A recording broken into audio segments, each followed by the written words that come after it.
L'info écho avec Capital.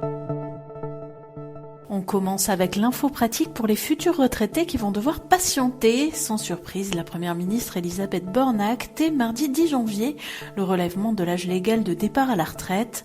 Ce seuil actuellement fixé à 62 ans sera augmenté d'un trimestre chaque année à compter du 1er septembre prochain pour atteindre 64 ans dès 2030. Et ce n'est pas tout puisque la réforme des retraites voulue par le gouvernement prévoit l'accélération de la réforme Touraine, c'est-à-dire l'allongement de la durée de cotisation qui se fera plus vite que prévu pour culminer à 43 ans dès 2027. L'impact de ces mesures, génération par génération, est à retrouver sur capital.fr. On enchaîne avec le mot du jour, toujours en lien avec la réforme des retraites, l'index senior. Il s'agit d'un nouvel outil qui vise à mieux contrôler le maintien dans l'emploi des seniors. Dès cette année, les entreprises de plus de 1000 salariés devront publier leur index.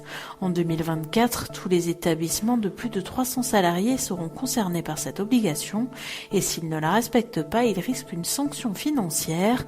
Si les grandes lignes du dispositif sont connues, son fonctionnement précis doit encore faire l'objet de discussions avec les partenaires sociaux. Plus d'infos dans notre article. On poursuit avec la bonne nouvelle du jour. Selon les informations de Capital.fr, le taux d'usure des crédits immobiliers sera actualisé tous les mois à partir du 1er mars et non plus chaque trimestre comme cela est le cas actuellement. Cette réforme devrait permettre aux banques de financer davantage de dossiers d'emprunteurs, un changement qui devrait donc faciliter l'accès au crédit pour les ménages aux revenus modestes qui sont les plus impactés par le blocage du marché immobilier. Plus d'explications sur notre site. On termine avec le chiffre du jour, 5%. C'est la hausse moyenne appliquée par la SNCF au prix de ses billets depuis mardi 10 janvier. Pour limiter l'impact sur votre portefeuille, il peut être judicieux de vous pencher sur les abonnements et autres offres avantageuses de la SNCF. Carte avantage, abonnement max actif, carte famille nombreuse.